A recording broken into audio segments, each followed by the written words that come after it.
আকাশবাণী কলকাতা স্থানীয় সংবাদ পড়ছি সুদীপ বসু। প্রথমে বিশেষ বিশেষ খবর। ভোটার তালিকায় কারচুপির অভিযোগে 2 WBCS আধিকারিক সহ 5 জনের বিরুদ্ধে শাস্তিমূলক ব্যবস্থা গ্রহণের বিষয়ে রাজ্য সরকার কি পদক্ষেপ নিয়েছে নির্বাচন কমিশন 72 ঘণ্টার মধ্যে তা জানাতে বলেছে। ভোটার তালিকার নিবিড় সংশোধনী কর্মসূচি নিয়ে আলোচনা করা হয়নি বলে অভিযোগ তুলে মুখ্য নির্বাচনী আধিকারিককে চিঠি দিয়েছে রাজ্য সরকার। আরজিকর মেডিকেল কলেজে ডাক্তারি পড়ুয়া চিকিৎসককে ধর্ষণ ও খুনের 1 বছর পূর্ণ হওয়ার প্রেক্ষিতে রাজ্য জুড়ে ব্যাপক বিক্ষোভ আন্দোলনের প্রস্তুতি বিভিন্ন সংগঠনের। আগামীকালের নবান্ন ও কালীঘাট অভিযানের জন্য বিকল্প স্থান নির্দিষ্ট করেছে পুলিশ। ভিন রাজ্যে বাংলাভাষী পরিযায়ী শ্রমিকদের হেনস্থার অভিযোগ ভারতের মতো গণতান্ত্রিক দেশে কাম্য নয় বলে রাজ্যপাল সিবি আনন্দ বোস মন্তব্য করেছেন। কেন্দ্রীয় সরকার প্রধানমন্ত্রী উজ্জ্বলা যোজনার উপভোক্তাদের অর্থ সহায়তা চালিয়ে যেতে 12,000 কোটি টাকার বেশি অনুমোদন করেছে। আজ 22শে শ্রাবণ, বিশ্বকবি রবীন্দ্রনাথ ঠাকুরের প্রয়াণ বার্ষিকীতে নানা অনুষ্ঠানের মধ্য দিয়ে তাঁকে স্মরণ করা হচ্ছে। আসছে বিস্তারিত সংবাদে। অবৈধভাবে ভোটার তালিকায় ভুয়ো ভোটারদের নাম যুক্ত করার অভিযোগে রাজ্যের 2 WBCS আধিকারিক সহ 5 জনের সাসপেনশনের বিষয়ে রাজ্য সরকার কি পদক্ষেপ নিয়েছে তা জানাতে নির্বাচন কমিশন রাজ্য সরকারকে নির্দেশ দিয়েছে। মুখ্য সচিব মনোজ পন্থকে লেখা এক চিঠিতে কমিশন আগামী সোমবার দুপুর 3টের মধ্যে এর জবাব দিতে বলেছে। উল্লেখ্য, গত মঙ্গলবার রাজ্য সরকারকে পাঠানো চিঠিতে কমিশন দক্ষিণ 24 পরগনার বারুইপুর পূর্ব এবং পূর্ব মেদিনীপুরের ময়না বিধানসভা কেন্দ্রের 2 ইআরও, WBCS আধিকারিক এবং 2 AERO-কে সাসপেন্ড করার নির্দেশ দিয়েছিল। পাশাপাশি অস্থায়ী ডেটা এন্ট্রি অপারেটর সুরজিৎ হালদারের বিরুদ্ধেও এফআইআর দায়েরের নির্দেশ দেওয়া হয়। এর আগে ঝাড়গ্রামের এক সভায় মুখ্যমন্ত্রী মমতা ব্যানার্জি নির্বাচন কমিশনের এ ধরনের নির্দেশ দেওয়ার এখতিয়ার নিয়ে প্রশ্ন তোলেন। পাশাপাশি কোনো রকম ব্যবস্থা নেওয়া হবে না বলেও ইঙ্গিত দিয়েছিলেন তিনি। নির্বাচন কমিশন ভোট প্রক্রিয়ার সঙ্গে যুক্ত সব স্তরের কর্মী, আধিকারিক, নিরাপত্তা কর্মীদের ভাতা সহ তাদের আহার আদি খরচ বৃদ্ধি করেছে। আজ কমিশনের তরফে জারি করা এক বিবৃতিতে প্রিসাইডিং অফিসার, কাউন্টিং সুপারভাইজারদের পারিশ্রমিক দিন প্রতি 350 টাকা থেকে বাড়িয়ে 500 টাকা করার কথা জানানো হয়েছে। পোলিং অফিসারদের ক্ষেত্রে ভাতা 250 টাকা থেকে বাড়িয়ে 400, ভোট গণনার কাজে যুক্ত কর্মীদের পারিশ্রমিক 450 টাকা, বিভিন্ন কাজে যুক্ত চতুর্থ শ্রেণীর কর্মীদের পারিশ্রমিক দিন প্রতি 200 টাকা থেকে বাড়িয়ে 350 টাকা করা হয়েছে। ভোটার তালিকায় বিশেষ নিবিড় সংশোধনী এসআইআর নিয়ে বিভিন্ন সংবাদ মাধ্যমে প্রকাশিত খবর নিয়ে রাজ্য সরকার প্রশ্ন তুলেছে। রাজ্যের স্বরাষ্ট্র সচিব নন্দিনী চক্রবর্তী রাজ্যের মুখ্য নির্বাচনী আধিকারিককে এক চিঠি দিয়ে এসআইআর প্রসঙ্গে কমিশনের অবস্থান স্পষ্ট করার আবেদন জানিয়েছেন। খবরে প্রকাশিত হয়েছিল যে মুখ্য নির্বাচনী আধিকারিকের দপ্তর রাজ্যে বিশেষ নিবিড় ভোটার তালিকা সংশোধনের জন্য প্রস্তুত বলে নির্বাচন কমিশনকে জানিয়েছে। কিন্তু এ বিষয়ে মুখ্য নির্বাচনী আধিকারিকের দপ্তর থেকে রাজ্যের সঙ্গে কোনো পরামর্শ বা আলোচনা করা হয়নি বলেও চিঠিতে উল্লেখ করা হয়েছে। দেশের জনবিন্যাসকে পরিবর্তন করতেই বিরোধী দলগুলি ভোটার তালিকা সংশোধনের বিরোধিতা করছে বলে বিজেপি নেতা তথা কেন্দ্রীয় প্রতিমন্ত্রী সুকান্ত মজুমদার জানিয়েছেন। শান্তিনিকেতনে আজ সাংবাদিকদের প্রশ্নের উত্তরে তিনি বলেন, বিরোধিতার একটাই উদ্দেশ্য, তালিকা থেকে বাংলাদেশ অনুপ্রবেশকারীদের নাম যাতে বাদ না যায় সেই উদ্দেশ্যেই এই আন্দোলন। জিততে পারে না যেখানে সেখানে ইলেকশন কমিশনার ইভিএম এ দোষ দেয়, আর যেখানে জিতে যান সেখানে বলে যে ইলেকশন কমিশনার ইভিএম ভালো। সব থেকে বড় কথা, এসআইআর 2002-3 হয়েছিল, এখন এবারও হবে। এসআইআর আটকানোর একটা উদ্দেশ্য হচ্ছে একটাই, সেটা হচ্ছে যেন তেন প্রকারে বাংলাদেশ থেকে ঢোকা যারা ভারতীয় নাগরিক নয় সেই সমস্ত মুসলমান এবং রোহিঙ্গা মুসলমানদেরকে ভারতীয় ভোটার লিস্টে যেন পার্মানেন্ট করা যায়, সেই প্ল্যানিং এ এরা চলছে। এদের উদ্দেশ্য একটাই। আরজিকর মেডিকেল কলেজে ডাক্তারি পড়ুয়া ধর্ষণ ও খুনের 1 বছরে রাজ্য জুড়ে ব্যাপক বিক্ষোভ আন্দোলনের প্রস্তুতি শুরু করেছে বিভিন্ন সংগঠন।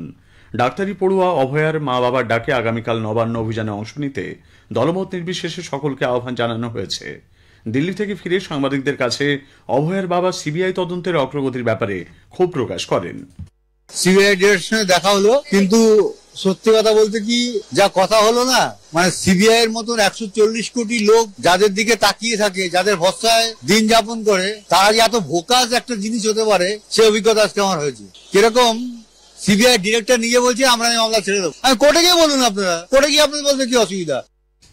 রাজ্যে বিরোধী দল নেতা শুভেন্দু অধিকারী আজ সাংবাদিকদের কাছে বলেন, তৃণমূল কংগ্রেস সরকারের আমলে রাজ্য ন্যায় বিচার পাওয়া সম্ভব নয়। আগামীকালের আন্দোলনের নেতৃত্ব দেবেন অভয়ার পরিবার। বিরোধী দল নেতাও সকল সামাজিক সংগঠন সুবিচার এবং অপরাধীদের দৃষ্টান্তমূলক শাস্তির দাবিতে আজ ওয়েস্টবেঙ্গল জুনিয়র ডক্টরস ফোরাম রাত 9টায় কলকাতার কলেজ স্কোয়ার থেকে শ্যামবাজার পর্যন্ত মশাল মিছিল করবে। আগামীকাল অভয় মঞ্চের তরফে কালীঘাট চলো অভিযানেরও ডাক দেওয়া হয়েছে। আরজিকর মেডিকেল কলেজে পড়ুয়া সাধারণ মানুষ প্রতিবাদ সমাবেশের ডাক দিয়েছেন। এছাড়া আজ রাত 12টা থেকে আগামীকাল ভোর পর্যন্ত শ্যামবাজার 5 মাথার মোড়ে সারা রাতব্যাপী রাত দখল কর্মসূচি গ্রহণ করা হয়েছে। দক্ষিণ কলকাতার নেতাজি নগরেও সমাবেশের আয়োজন করেছে অভয়া মঞ্চ।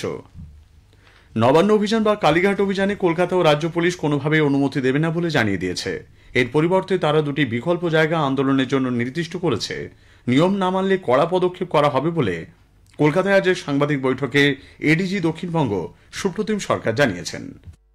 আদালতের সেই নির্দেশ মেনে হাওড়া পুলিশ সাঁতরাগাছি বাস স্ট্যান্ডকে উপযুক্ত বিকল্প জায়গা হিসেবে চিহ্নিত করেছে।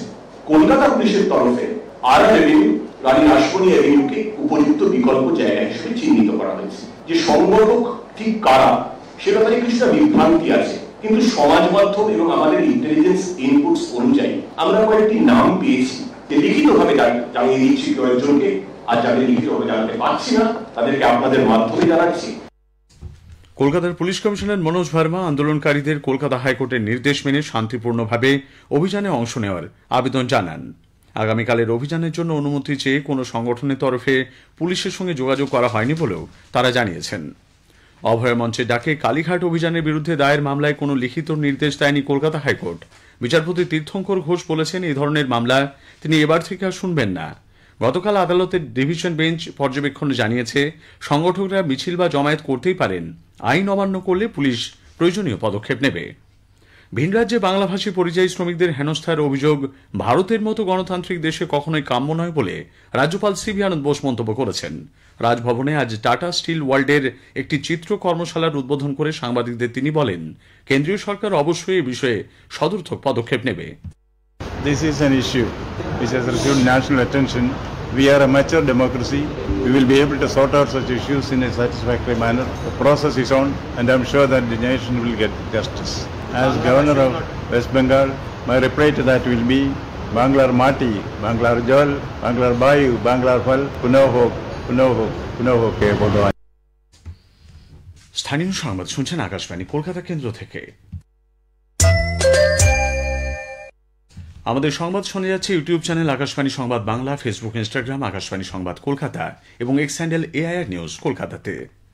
কেন্দ্রীয় সরকার প্রধানমন্ত্রী উজ্জ্বলা যোজনার উপভোক্তাদের 2025-26 সালেও অর্থ সহায়তা চালিয়ে যাওয়ার অনুমোদন দিয়েছে। এজন্য খরচ ধরা হয়েছে 12,000 কোটি টাকার বেশি। নতুন দিল্লিতে আজ প্রধানমন্ত্রী নরেন্দ্র মোদীর পৌরোহিত্যে মন্ত্রিসভার বৈঠকের পর তথ্য ও সম্প্রচার মন্ত্রী অশ্বিনী বৈষ্ণব একথা জানান। আজ 22শে শ্রাবণ, বিশ্বকবি রবীন্দ্রনাথ ঠাকুরের প্রয়াণবার্ষিকী। রাজ্য জুড়ে নানা অনুষ্ঠানের মধ্য দিয়ে দিনটি উদযাপিত হচ্ছে। একটি প্রতিবেদন। সকালে শান্তিনিকেতনের উপাসনা গৃহে অনুষ্ঠিত হয় বিশেষ প্রার্থনা সভা। উপস্থিত ছিলেন বিশ্বভারতীর উপাচার্য প্রবীর কুমার ঘোষ সহ ছাত্রছাত্রীরা। পরে পদযাত্রায় অংশ নেন সকলে।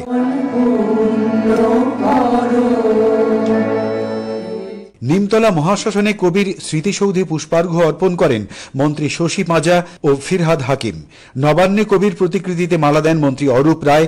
জোড়াসাঁকো ঠাকুরবাড়িতে শ্রদ্ধা জানাতে উপস্থিত ছিলেন মন্ত্রী ব্রাত্য বসু।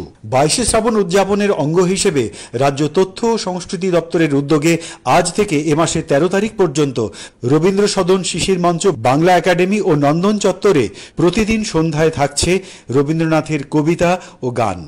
ধায় যেন সকল ভালোবাসা প্রভু তোমার পানে। অভিজিৎ চক্রবর্তী, আকাশবাণী সংবাদ, কলকাতা। প্রসার ভারতীর মুখ্য কার্যনির্বাহী আধিকারিক গৌরব দ্বিবেদী আজ বলেছেন, তথ্য, শিক্ষা ও বিনোদন জগতে আরও বেশি সংখ্যায় মানুষের অংশগ্রহণে সংস্থা কাজ করে চলেছে। নতুন দিল্লিতে ওয়েবস ওটিটি প্ল্যাটফর্মের ম্যাগাজিন স্টোরের সূচনা অনুষ্ঠানে তিনি উপস্থিত ছিলেন। শেষ করার আগে স্থানীয় সংবাদের বিশেষ কিছু অংশ আরও একবার। ভোটার তালিকায় কারচুপির অভিযোগে 2 WBCS আধিকারিক সহ 5 জনের বিরুদ্ধে শাস্তিমূলক ব্যবস্থা গ্রহণের বিষয়ে রাজ্য সরকার কি পদক্ষেপ করেছে নির্বাচন কমিশন 72 ঘণ্টার মধ্যে তা জানাতে বলেছে।